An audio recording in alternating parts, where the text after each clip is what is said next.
सभी का स्वागत है मेरे YouTube चैनल टेक्नो माइंड में।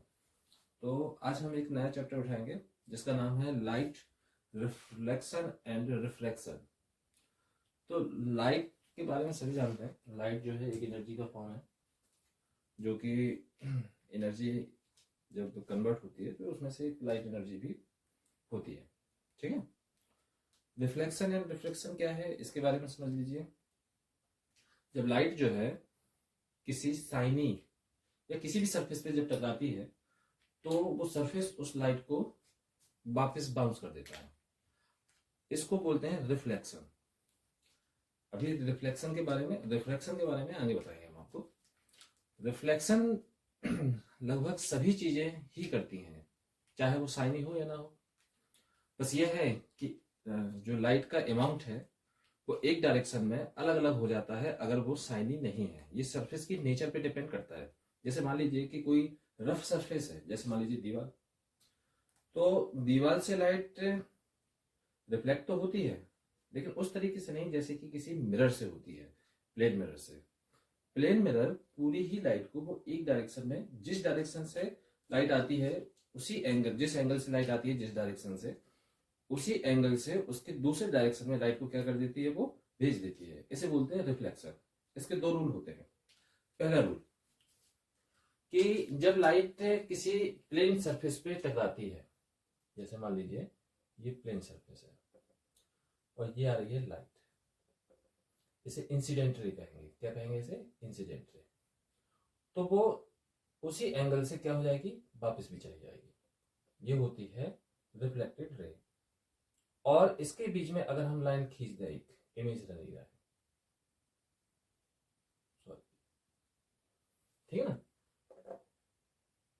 इमेजिनरी लाइन खींचे तो ये एंगल है आई का और ये एंगल है आर का। ये इंसिडेंट रे है और ये है रिफ्लेक्टेड रे।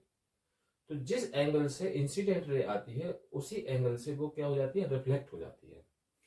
और बीच में जो लाइन होती है उसे बोलते हैं नॉर्मल। तो पहला रूल ये है कि जिस एंगल से लाइट आएगी उसी एंगल से लाइट क्या होगी, रिफ्लेक्ट होगी, फर्स्ट। सेकेंड रूल ये है कि इंसिडेंट रे, रिफ्लेक्टेड रे और नॉर्मल ये एक ही प्लेन पर क्या होते हैं, प्रेजेंट होते हैं। एक ही पॉइंट पर क्या होते हैं, प्रेजेंट होते हैं। जैसे कि यहाँ पर ये दोनों ही चीजें, यहां से ये क्या हो रही है, इंसिडेंट हो रही है, और यहीं से क्या हो रही है, रिफ्लेक्ट हो रही है। और यहीं पे क्या है, यहाँ पे ये क्या है, नॉर्मल भी है। तो एक ही पॉइंट पे ये तीनों चीजें क्या होती हैं, प्रेजेंट होती हैं। ये दो रूल हैं किसके, रिफ्लेक्शन ऑफ लाइट के। रिफ्लेक्शन ऑफ लाइट नॉर्मली जो है हमें मतलब सभी जगह देखने को मिलता है। और बात करें हम कि मिरर्स की, अब आते हैं मिरर्स पे। ये तो रिफ्लेक्शन ऑफ लाइट की बात होगी। अब बात करते हैं हम किसकी, मिरर्स की। तो मिरर्स जो है वो दो टाइप के होते हैं जिन्हें हम स्फेरिकल मिरर्स कहते हैं। उनके दो टाइप होते हैं। पहला होता है कॉनकेव मिरर, ये वाला, और दूसरा होता है कॉन्वेक्स मिरर, ये वाला। अब कहेंगे दोनों में डिफरेंस क्या होता है, तो देखो दोनों में डिफरेंस बहुत होता है।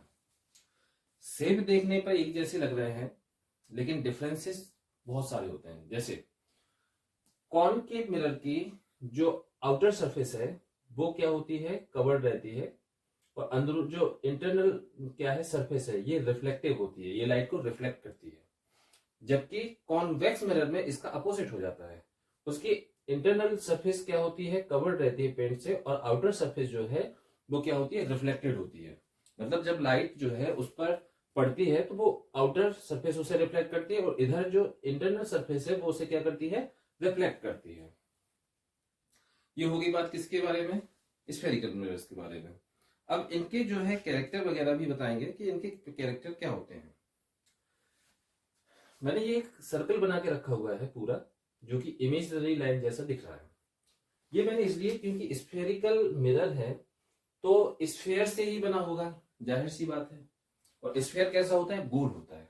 लेकिन अब स्फेयर की 3D पिक्चर तो मैं आपको बोर्ड पे नहीं दिखा सकता, इसलिए मैंने उसे एक सर्कल का फॉर्म दे दिया है। आप इसे स्फेयर भी समझ सकते हैं। सर्कल जो है पूरा कवर्ड है। अगर उसके एक हिस्से को काट दिया जाए, आधे बीच में से काट दिया जाए, तो बाकी का जो बचा हुआ हिस्सा होगा वो किस तरीके से काम करेगा। अगर उसकी इंटरनल सरफेस से रिफ्लेक्टिव है, शाइनी है, तो वो कॉनकेव मिरर की तरह काम करेगा। और अगर उसी की इंटरनल सरफेस को कवर कर दिया जाए और आउटर सरफेस उसकी क्या हो, शाइनी हो, रिफ्लेक्टिव हो, तो वो कॉन्वेक्स मिरर की तरह क्या करेगा, काम करेगा। ठीक है, ये दो क्या होते हैं, मिरर्स होते हैं। इनके बारे में और देखो समझते हैं। अब ये सर्कल है तो इसका एक सेंटर भी होगा जो कि यहां पर है, उसे हम किससे डिनोट करते हैं, सी से डिनोट करते हैं, कैपिटल सी से। और इसे बोलते हैं हम क्या, सेंटर ऑफ कर्वेचर। क्या बोलते हैं इसे, सेंटर ऑफ कर्वेचर। इसे हम किससे डिनोट करते हैं, सी से करते हैं। ठीक है ना।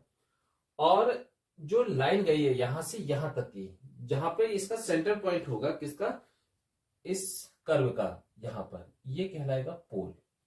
क्या कहलाएगा, पोल। सी से पोल तक की बीच की दूरी कहलाती है रेडियस ऑफ कर्वेचर। क्या कहलाती है, रेडियस ऑफ कर्वेचर। यहां से लेके यहां तक की, इसे कैपिटल आर से शो करते हैं। ठीक है, तो ये हो गई इसकी इतनी बातें। ये रेडियस ऑफ कर्वेचर क्या होता है, ठीक है ना, सेंटर ऑफ कर्वेचर क्या होता है, ठीक है ना, और पोल क्या होता है, ये सारी चीजें हमने आपको बता दी। अगर हम ये पूरी लाइन, मतलब यहां से लेकर यहां तक की पूरी एक लाइन खींचें, जो कि इमेजनरी लाइन ही होगी, क्योंकि तो अगर हम वास्तविक रूप से बात करें तो इस तरीके की कोई लाइन नहीं दिखाई देती मिरर्स में, लेकिन उसे समझाने के लिए वो बताना पड़ता है, तो वो इमेजनरी लाइन कहलाती है, जो कि होती नहीं है, लेकिन हमें मानना पड़ता है या सोचना पड़ता है या इमेजिन करना पड़ता है, तो वो इमेजनरी लाइन होती है। इमेजनरी लाइन जो है ये स्फेरिकल के दोनों तरफ से जाती है। कहां से, यहां से जाती है पूरी, इस तरीके से। हालांकि क्या है, मेरा हाथ उतना सधा हुआ नहीं है, तो ये जो है क्या कहलाएगी आपकी इमेजनरी लाइन। सॉरी, मैं इसको दोबारा से बनाता हूं।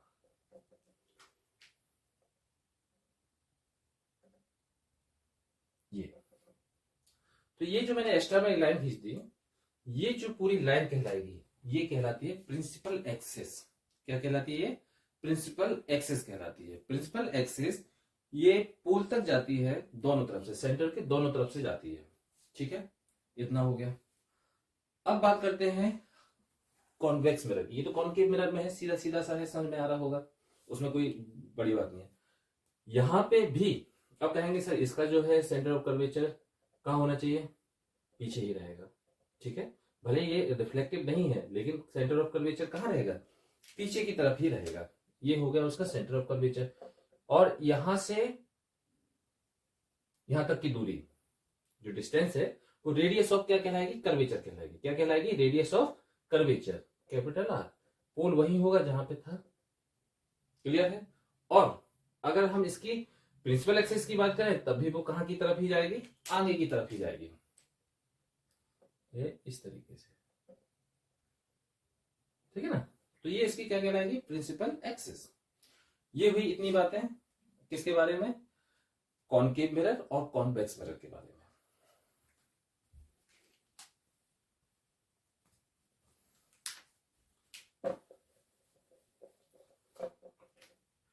अब हम बात करेंगे इनकी और चीजें, जैसे कि फोकस। फोकस क्या होता है, तो देखिए सीधे सीधे शब्दों में कहें तो फोकस रेडियस ऑफ कर्वेचर पे होता है, और ये सेंटर और पोल के कहां पे होता है, बीच में होता है, एकदम सेंटर में होता है। इसीलिए हम इसे जब भी मतलब जो है फॉर्मूले के फॉर्म में बोलते हैं, तो यहां पे मान लीजिए ये सेंटर है उसका, और यहां पर है एफ। क्या है, एफ। तो ये है पूरा radius of curvature R is equal, ये सेंटर में है, मतलब 2f। मीन्स ये है कि radius of curvature just double होता है किसके, फोकस के, इसलिए वो सेंटर में होता है। कहां पर होता है, सेंटर में होता है। ठीक है ना। ऐसे इसमें भी होगा, किसमें, कॉन्वेक्स मिरर में। ये तो कॉनकेव है। हाँ, एक चीज और मैं यहाँ पे आपको क्लियर कर दूं, कई बच्चों में ये प्रॉब्लम होती है कि वो कॉन्वेक्स मिरर और कॉनकेव मिरर के बीच में डिफरेंस भूल जाते हैं। वो कॉन्वेक्स को कॉनकेव कहने लगते हैं और कॉनकेव को कॉन्वेक्स कहने लगते हैं। तो इससे बचने के लिए मैं आपको एक तरीका बता देता हूं। कॉनकेव का मतलब होता है अंदर की तरफ धसा हुआ, केव गुफा, केव मतलब गुफा, गुफा मतलब अंदर की तरफ धसा हुआ। ये देखो अंदर की तरफ धसा हुआ जो सरफेस है वो शाइनी है, तो वो क्या होना चाहिए, कॉनकेव होना चाहिए। और कॉन्वेक्स, अब क्लियर हो जाएगा अपने आप। जब एक चीज आपको क्लियर होगी तो दूसरे में फिर सोचने की जरूरत नहीं पड़ती, वो अपने आप ही समझ में आ जाता कि ये कौन सा होगा। ठीक है, तो यहाँ पे मैंने इतनी चीजें आपको बताई। अब देखिए, ये मैं अब इसको पूरा इरेज किए देता हूँ। अब सिर्फ बचेगा लेंस, इसको मैं हटा देता हूँ। अब ये बचा केवल क्या, मिरर। कौन सा, कॉनकेव मिरर। कॉनकेव मिरर में लाइट अगर जो है सीधे सीधे आती है पैरेलली, किसके, प्रिंसिपल एक्सिस के, प्रिंसिपल एक्सिस के पैरेलल लाइट आती है, ये पैरेलल होती है इस तरीके से, तो वो कहां पे फोकस होती है, जहां पे भी वो इकट्ठी पड़ेंगी वो उसका कहलाएगा फोकस। क्या कहलाएगा, फोकस। स्मॉल एफ से डिनोट करते हैं इसे।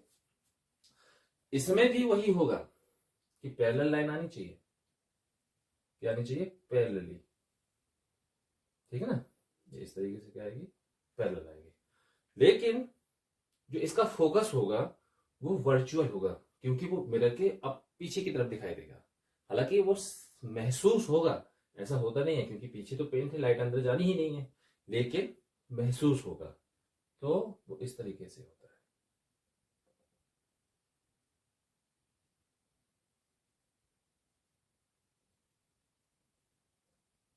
हालांकि ये इतना अच्छा नहीं बना है, और लाइट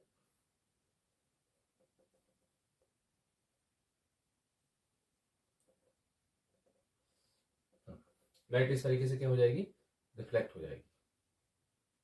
ठीक है ना, ये लाइट इधर से इधर आ रही है और इधर से इधर चली जाएगी, लेकिन देखने में क्या लगेगा, जैसे पीछे जाके वो फोकस हो रही है, जबकि वो फोकस नहीं होती है, इसलिए वो वर्चुअल है। क्या है वो, वर्चुअल है। लेकिन रूल वही है, जिस एंगल से टकराएगी उसी एंगल से क्या होगी, रिफ्लेक्ट भी होगी। ठीक है,